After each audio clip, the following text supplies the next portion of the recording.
Pessoal, eu resolvi usar esse material para falar um pouquinho mais, para especificar, para pontuar um pouquinho mais os períodos literários da literatura americana, enfatizando as características de cada período. Então, eu vou falar sobre do período colonial até o contemporâneo, falando um pouquinho do contexto histórico desses períodos literários, de algumas características relevantes de estilo, de gênero, e também de alguns autores e textos relevantes. Então, o primeiro período é o período colonial, como eu havia falado para vocês, que também é chamado de período puritano. E ele vai de 1650 a 1750. O contexto histórico, ou no contexto histórico, a gente pode enfatizar dois aspectos. Primeiro, o aspecto da predestinação.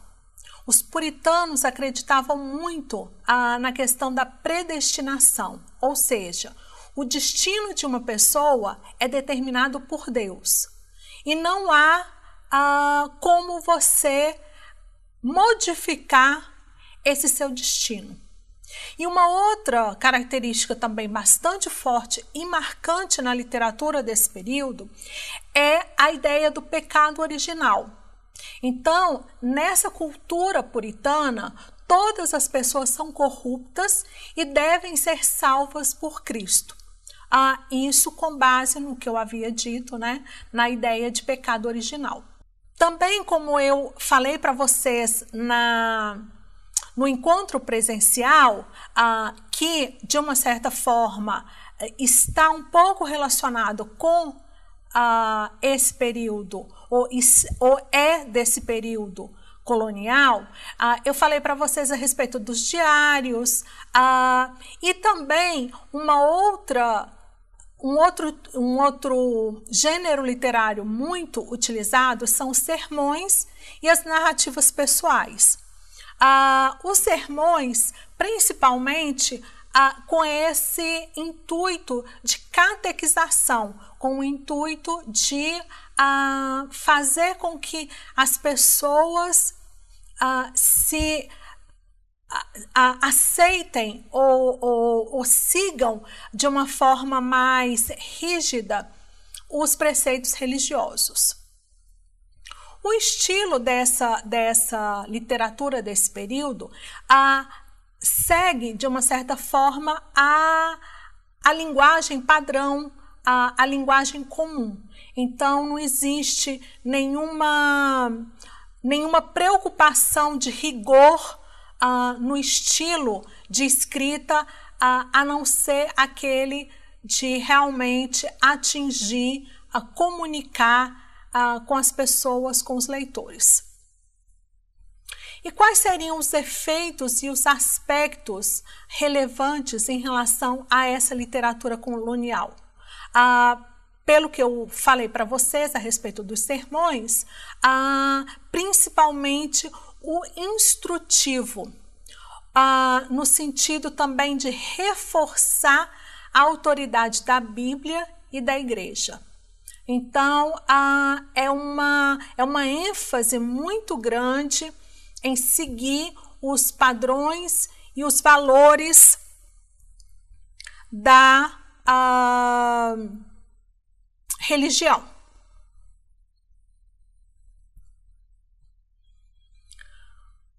Exemplos dessa literatura colonial. Gostaria de exemplificar com o Of Plymouth Plantation, do Bradford, A Narrative of Captivity, de Rawlinson, e Sinners in the Hands of an Angry God, de Edward. Esses textos são bem específicos e são bem expressivos desse período. E a gente também pode fazer referência a esse período puritano em outros dois textos, The Crucible e The Scarlet Letter, que foram escritos anos mais tarde, em outros períodos, mas que de uma certa forma retratam a vida desse período, principalmente enfatizando a teocracia puritana. O segundo período sobre o qual eu gostaria de falar é o período que compreende a Revolução, Revolutionary e Age of Reason, que compreende a Revolução de Independência dos Estados Unidos, e também o período da razão, né, a Era da Razão, que vai de 1750 a 1800. Então, qual que seria o contexto histórico mais presente, mais forte, que caracteriza a literatura desse período? Explicar aos leitores como interpretar o que liam para encorajar a guerra pela independência. Então, através dos escritos, através da literatura, dos panfletos, das notícias, eles tentavam fazer com que as pessoas se sentissem encorajadas, se sentissem com vontade de realmente fazer dos Estados Unidos, fazer das 13 colônias, um país independente da Inglaterra. E uma outra característica forte é apoiar a instrução de valores, ou seja, através da literatura, você, de uma certa forma, ditar, você guiar determinados valores, determinados preceitos que você acha correto e que você quer que a sociedade, que a população, de uma certa forma, siga. E quais seriam os gêneros e o estilo mais significativo desse período? Os panfletos políticos, sobre os quais eu falei há pouco, que se relacionam com a independência do país, as escritas de viagem, e essa literatura desse período, ela, ao contrário da literatura do período anterior, ela já possui um estilo mais rebuscado, e também uma escrita mais persuasiva. Então, o intuito agora não é simplesmente escrever para que as pessoas tomem conhecimento do que você pensa, do seu cotidiano, do seu dia a dia, mas sim que você se sinta compelida a ter uma determinada atitude, a fazer uma determinada coisa. Quais são os efeitos e os aspectos relevantes? O patriotismo cresce, e também, com o crescimento do patriotismo, também há um estímulo a que as pessoas se sintam orgulhosas, tenham um orgulho de serem daquele país. Mais uma vez, uma característica bem marcante na literatura que incentivava a independência. Cria entendimento comum a respeito de questões diversas, ou seja, fazer com que as pessoas, de uma maneira geral, compreendam o que está acontecendo. Mais uma vez, também isso está relacionado com o sentimento pró-independência, e também outras questões do cotidiano, outras questões relacionadas com a sociedade americana. E uma missão nacional. Então, os propósitos daquela nação, os propósitos daquele país que busca a independência. E com essa missão nacional também, de uma certa forma, criar um caráter americano, criar uma característica, uma singularidade americana. E alguns exemplos desse período, a gente pode citar os trabalhos escritos de Jefferson, o presidente americano, e de Paine, que publicou diversos trabalhos em prol realmente da independência dos Estados Unidos. E de Franklin, também outro presidente americano, eu posso destacar por Richard's Almanac e The Autobiography, esses dois textos do Franklin. O terceiro período, e vocês vão observar que esse terceiro período ele vai ter um período intermediário, um período dentro dele, um subperíodo dentro do romantismo. Então, o Romanticism ele vai de 1800 a 1600. O contexto histórico no qual ele é inserido conta com a expansão da publicação de revistas, jornais e livros, o que facilita não só a produção literária, como também o público leitor. Durante esse período também, a gente vê nascer, crescer e se difundir os debates sobre a escravidão.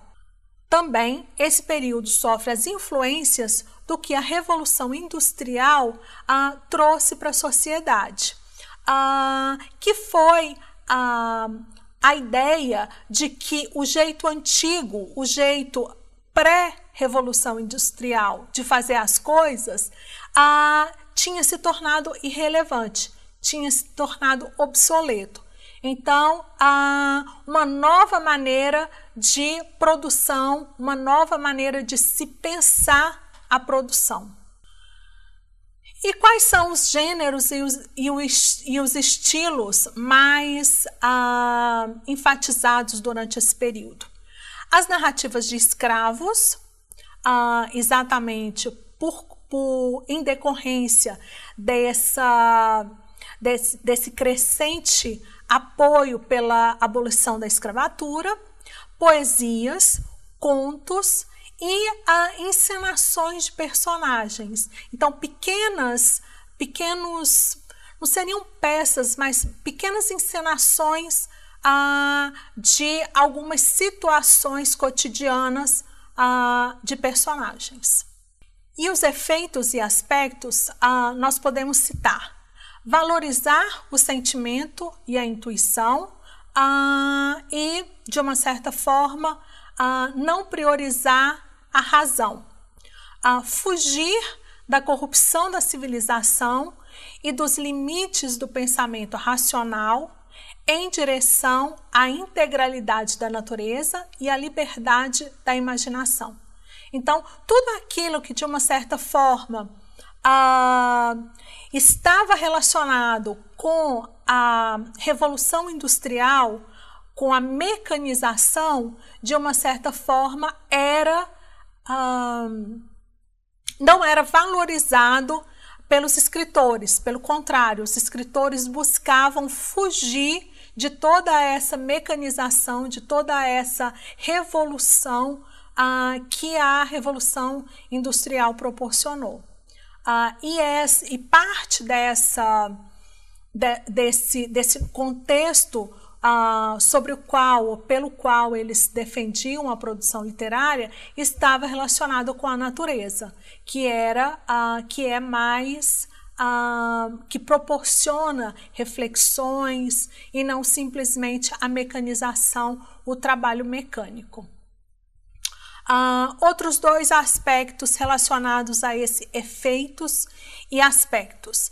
Ajudar a impulsionar comportamentos de gêneros adequados tanto para homens como para mulheres. Então, agora, pensar nos comportamentos das pessoas, não de uma maneira generalizada, mas sim comportamentos que levam em consideração os gêneros, homens e mulheres, e permitir que as pessoas reimaginem o passado americano. Então, mais uma vez, esse reimaginar o passado americano faz alusão à natureza que esse passado lembra.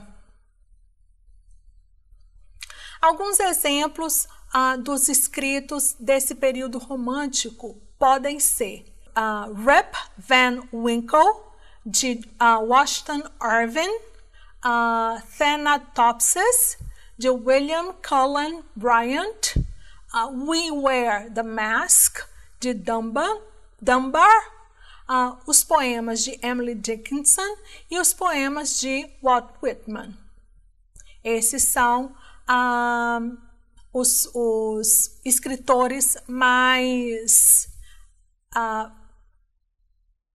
importantes desse período romântico.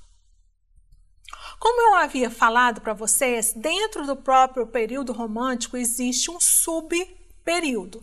E esse subperíodo a gente pode chamar de American Renaissance ou então Transcendentalism, que vai de 1840 a 1860. O contexto histórico desse subperíodo leva em consideração alguns fatores que nós até hoje podemos perceber nas nossas sociedades e na literatura também. Hoje, na literatura, ainda vemos construções de antagonistas cujas características demoníacas nos espantam. Então, essas características demoníacas têm a ver com esse período do transcendentalismo. Uma outra característica que também vem desse período e que ainda está presente nos dias atuais são as histórias de jovens forçadas a se separar de seu amor verdadeiro. E também lemos sobre pessoas em busca da verdadeira beleza na vida e na natureza, o que quer dizer uma crença no amor verdadeiro e no contentamento. Então, a busca por essa verdade de uma maneira mais abrangente também é uma característica do transcendentalismo. Os gêneros e estilos desse período são bem diversificados. Poesia, contos, romances. E além dos romancistas, dos transcendentalistas, ainda há os antitranscendentalistas, que eles prendem a atenção do leitor através do temor de uma série de acontecimentos terríveis. Então, é o medo, é o pavor que de uma certa forma, prende o leitor para aquele texto. Apresenta cenários de florestas escuras, vegetação extrema, densa e ruínas escondidas em aposentos ou com aposentos horríveis. Então, é sempre um cenário muito assustador, muito terrível. E quais são os efeitos e os aspectos relacionados a esse período? Nesse caso, eu subdivido os efeitos e aspectos em dois pontos de vista diferentes, dos transcendentalistas e dos antitranscendentalistas.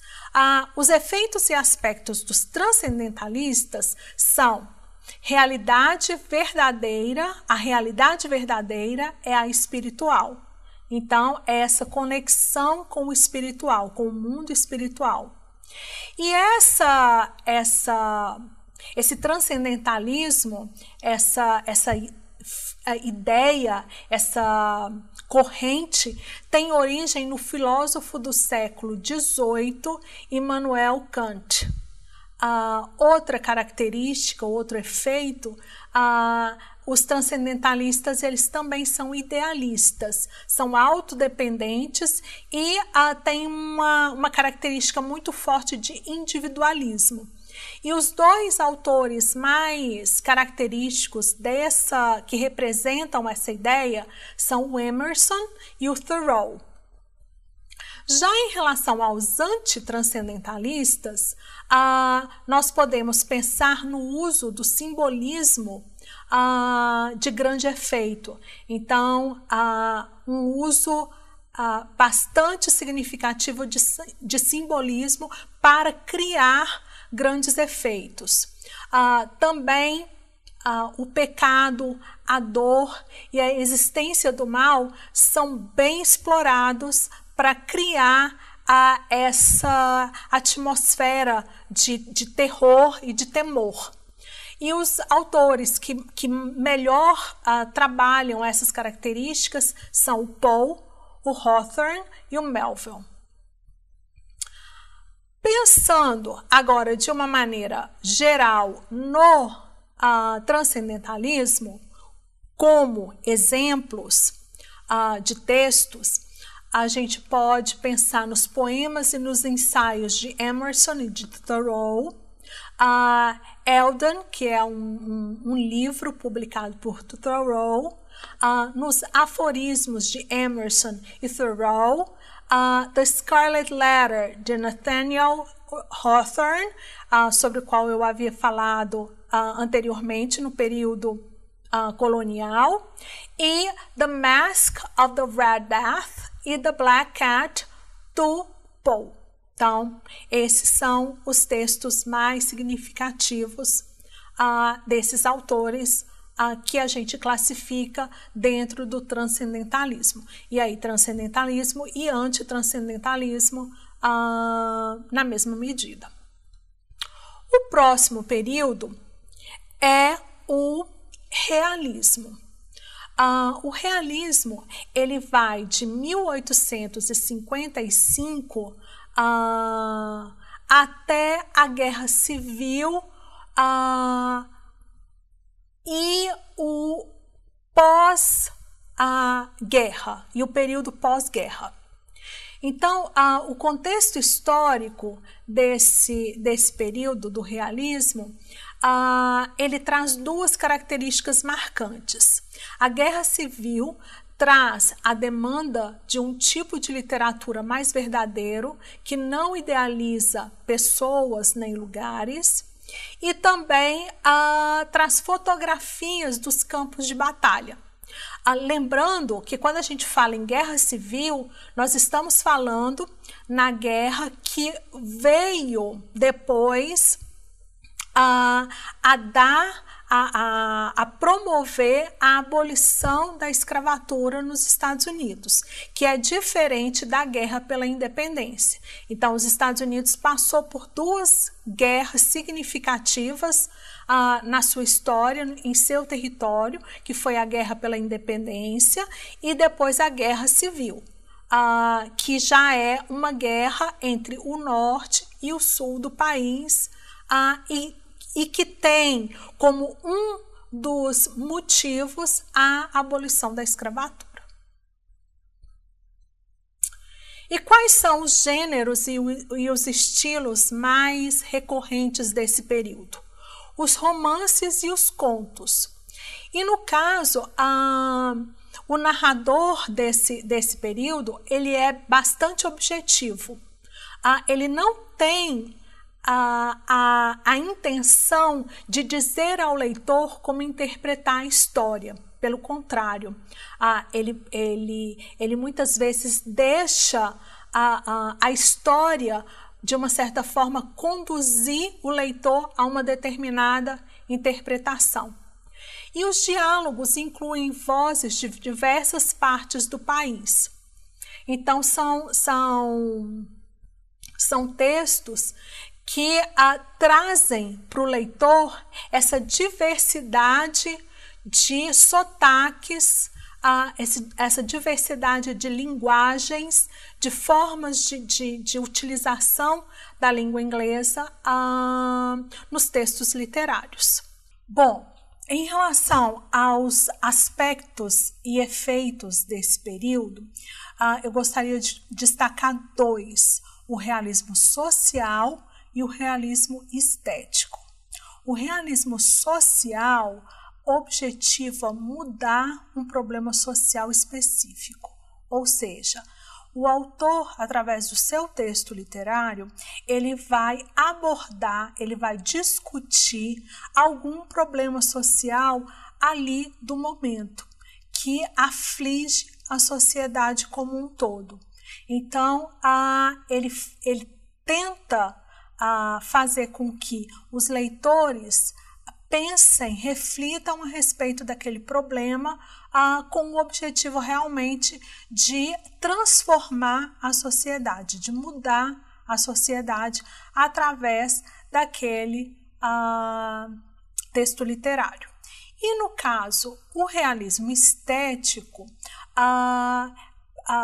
já tem a ideia de que a arte que insiste em detalhar o mundo como vemos, ou seja, o artista, o escritor, ele não vai tentar camuflar, ele não vai tentar esconder o mundo dos seus leitores.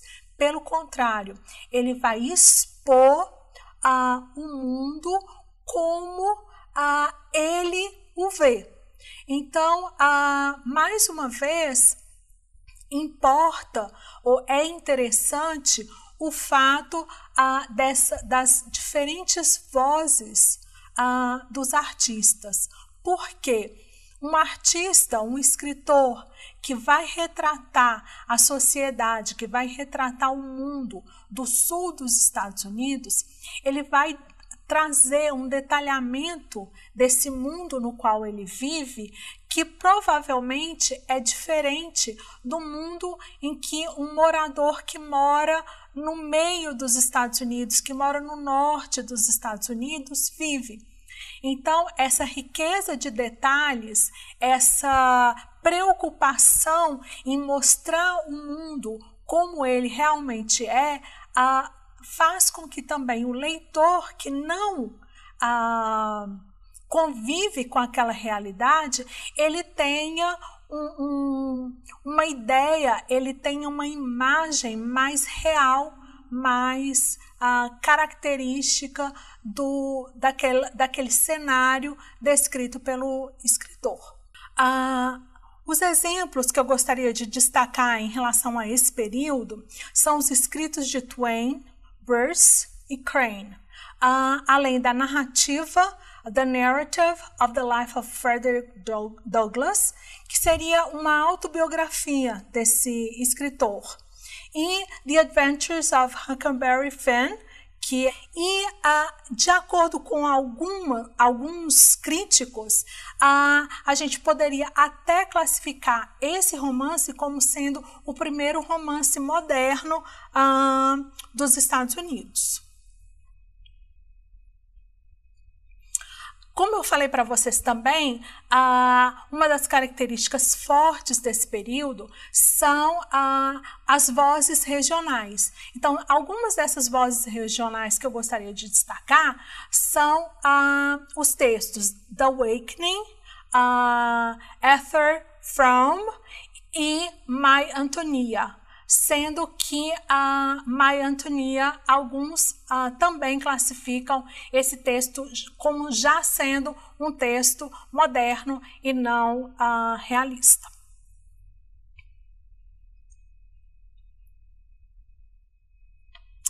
O período moderno.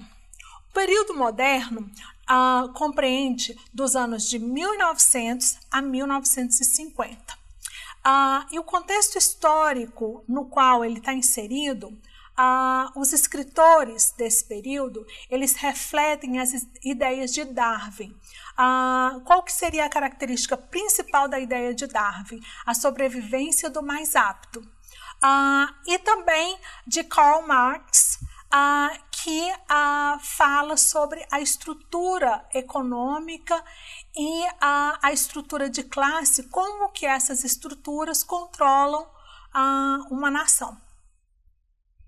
Uma outra característica, um outro ponto significativo são as mudanças tecnológicas que o mundo teve, que foram significativas no século XX. O surgimento da cultura jovem, da cultura pop, e as duas guerras mundiais, a primeira e a segunda. Um outro fator importante foi o surgimento da renascença do Harlem, que a gente pode pensar como sendo um subperíodo dentro desse período moderno, que vocês vão ver depois. Em relação a esse período moderno, os gêneros e os estilos que a gente pode destacar são de romances, peças teatrais, poesias, e esse período ele foi um período de grande ressurgimento desse gênero literário, da poesia, depois da morte de Whitman e de Dickinson, que foram dois poetas extraordinários da literatura americana. E essa produção literária desse período, ela foi altamente experimental, na medida em que os escritores eles buscavam um estilo único. Então, eles buscavam realmente se diferenciar, se destacar em relação à maneira como eles produziam a sua literatura. Uma outra característica forte que a gente pode pensar desse período são o uso do monólogo interior e também o uso do fluxo de consciência. Os efeitos e os aspectos que a gente pode destacar nesse período são a busca pelo sonho americano, a admiração pela América, pelo país, né, como vendo esse país como um paraíso, o otimismo e a importância do indivíduo. Então, são aspectos bem característicos, bem importantes que marcou essa primeira metade do século XX. E os textos mais significativos, os textos literários mais significativos do período são The Great Gatsby, de Fitzgerald, a poesia de Jeffs, Williams, Canning, Frost, Eliot, Sandburg, Pound, Robinson e Stevens. O texto de Anthony, de Rand, e os contos e os romances de Steinbeck, Hemingway, Thumber, Welty e Faulkner. Além disso, eu gostaria de destacar da Renascença do Harlem, de Wright, Native Son, e de Hansberry, A Rising in the Sun. E no teatro, no drama, eu gostaria de destacar de Miller, The Death of a Salesman, que para alguns críticos ele também pode ser, ou ele já é considerado um texto pós-moderno. Como eu falei para vocês, a Renascença do Harlem, ela pode ser um período paralelo, um período que coabita o romantismo. E ele foi um período que ocorreu na década de 1920. E qual que é o contexto histórico característico desse período? A migração em massa da população afrodescendente para os centros urbanos do norte. Então, grande parte da população do sul dos Estados Unidos, dos afrodescendentes, migrou para os centros urbanos do norte. E os afro-americanos têm mais acesso à mídia e à publicação depois de migrar para o norte. Então, essa produção que se transformou, que caracterizou a renascença do Harlem, de uma certa forma, também tem influência do acesso maior e mais amplo dos afro-americanos para a produção e para a publicação dos seus textos. O gênero e estilo que eu gostaria de destacar são alusão aos spirituals afro-americanos. Os spirituals são músicas mais entoadas, mais cantadas nas igrejas, ou então são lamentos, são músicas que eram cantadas nas plantações, durante o trabalho dos escravos. Então, são músicas que trazem uma forte carga emotiva e também uma forte carga cultural de toda a tradição escravagista, escravocrata dessa população afrodescendente. Uma outra característica é o uso da estrutura de canções do blues na poesia. E qual que seria essa estrutura? A repetição. Então, como o blues ele repete várias vezes a mesma letra, o mesmo verso, a poesia pegou, de uma certa forma, essa estrutura e reproduziu nos seus textos poéticos essa estrutura de repetição. E também os estereótipos superficiais que muitas vezes eram colocados nos textos produzidos pelos escritores brancos, eles na verdade eles revelam personagens complexas. Então, os escritores afro-americanos, eles de uma certa forma tiram esse caráter superficial, esse caráter estereotipado dos personagens afro-americanos e dão uma certa profundidade, uma certa complexidade para esses personagens nos seus textos. E quais são os efeitos e os aspectos desse período da renascença do Harlem? O nascimento da gospel music, que não só é um estilo musical muito forte e muito marcante nos Estados Unidos, como também em várias outras partes do mundo, inclusive no Brasil, e também a transmissão através de rádios e discos para toda a população americana, de norte a sul, leste a oeste, do blues e do jazz. Então, esses dois estilos musicais deixaram de ser estilos ouvidos ou praticados apenas por cantores, por músicos negros, e passou a também fazer parte do gosto popular da população como um todo, independente da sua raça, da sua etnia. Alguns exemplos de escritores da Renascença do Harlem, a gente pode destacar W.E.B. Du Bois, que escrevia ensaios e poesias, Mackay, Toomer e Collen, com suas poesias, contos e romances de Hurston e Hughes. E gostaria de destacar o texto, o romance Their Eyes Were Watching God, que também é bastante marcante da Renascença do Harlem. E para prosseguir, vamos falar do período do pós-modernismo, que compreende do ano de 1950 até o presente.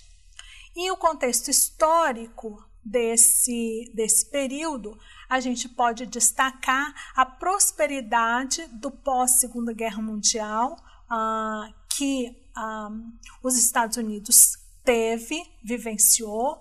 A cultura midiática interpreta e dita os valores culturais, sociais daquele povo, e também um sentimento de desilusão com a sociedade, com determinados aspectos da vivência americana.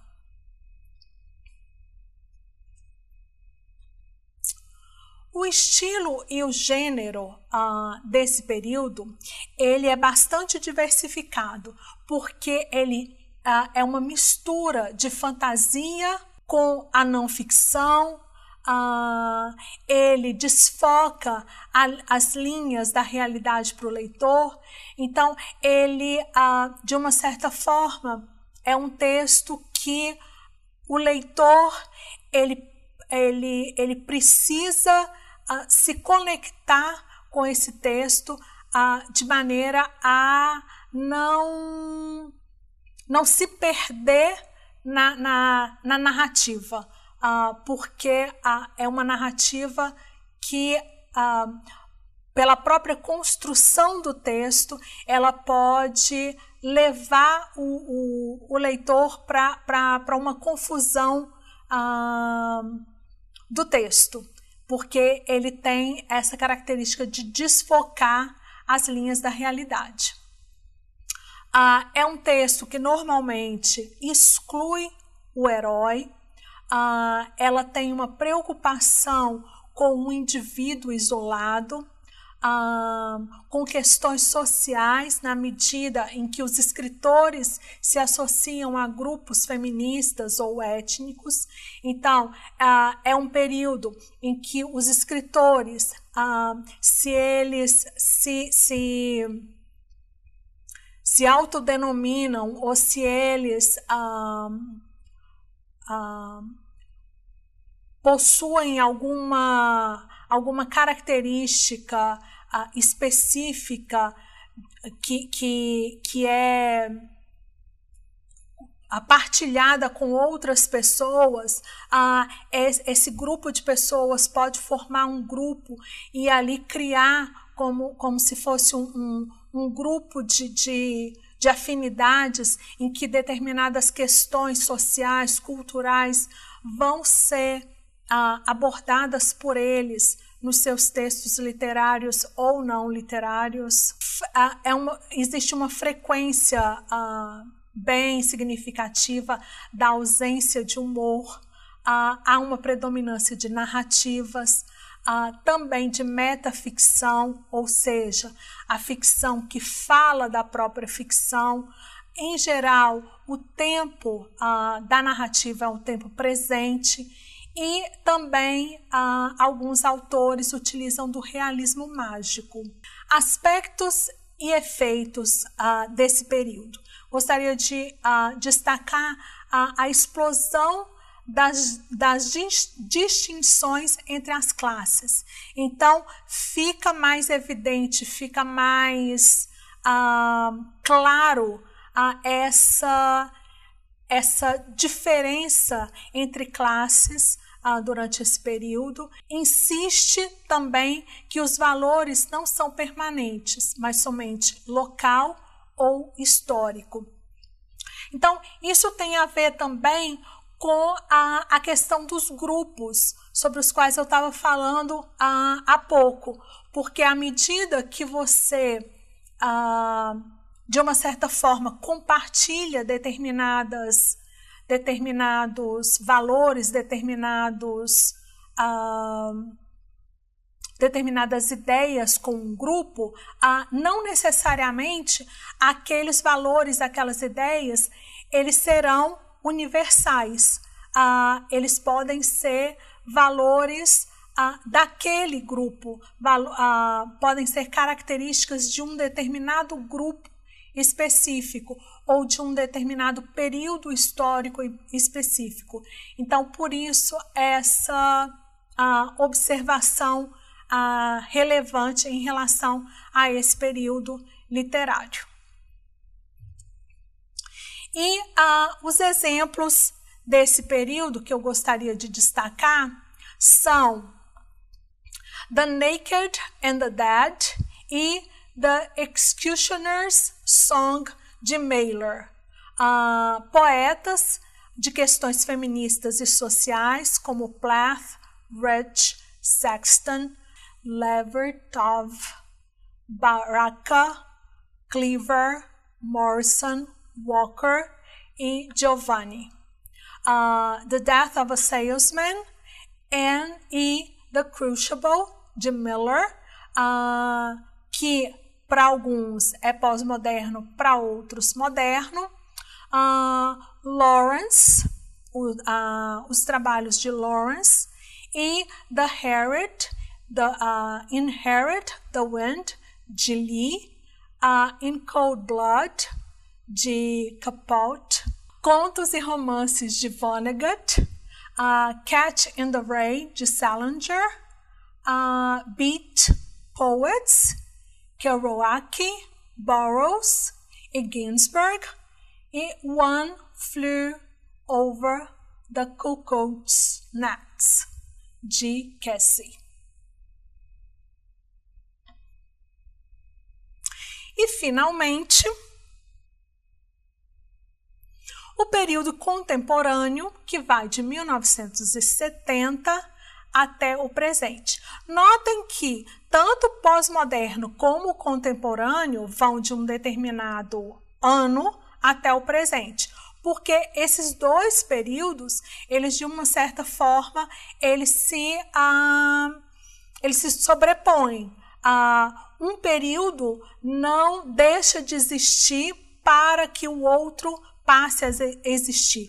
Por exemplo, não acabou o período pós-moderno para iniciar o período contemporâneo. Esses dois períodos coabitam o mundo literário desde a década de 1970. Então, como contexto literário, eu gostaria de enfatizar a questão de todas as transformações, de todas as reflexões que as pessoas, pelas quais as pessoas passaram com a virada do século e a virada do milênio. Então, esse foi um contexto histórico bastante marcante, bastante relevante, do final do século XX para o início do século XXI. E também, nesse período, a gente tem como uma característica forte a cultura midiática interpretando e ditando valores culturais, sociais, econômicos, de várias formas. Os estilos e gêneros. No caso dos textos contemporâneos, a predominância é por narrativas ficcionais e não ficcionais. Há uma predominância da inexistência de heróis, preocupação com as conexões entre as pessoas, provocar emoções, ironia com humor e uma ênfase bastante forte no contar uma história e também nos ensaios autobiográficos. Então, existe uma preocupação e uma ênfase bastante forte dos escritores nesses ensaios autobiográficos. No caso, os efeitos e os aspectos, vocês podem observar as imagens, são, de uma certa forma, são ainda imprevisíveis. A gente ainda vivencia esse processo, então ainda não temos como exatamente mensurar, como exatamente colocar em palavras todos esses efeitos e aspectos que toda essa contemporaneidade vai nos proporcionar. E os exemplos que eu gostaria de trazer, ele também, de uma certa forma, como em períodos anteriores, ele vai abordar, ele vai trazer vários escritores de várias etnias, de vários grupos étnicos diferentes. Então, por exemplo, poesia de Dove, Cisneros, Soto e Alexi, escrito de Angelo, Baldwin, Allende, Tank, Kingsolver, Kingston, Greenham, Crichton e Clancy. The Color Purple, de Walker, The Roots, de Halley, Kindred, de Butler, Ordinary People, de Guest, Ender's Game, de Card, The Things They Carried, de O'Brien e Cold Mountain, de Fraser. Então, com isso, eu gostaria de finalizar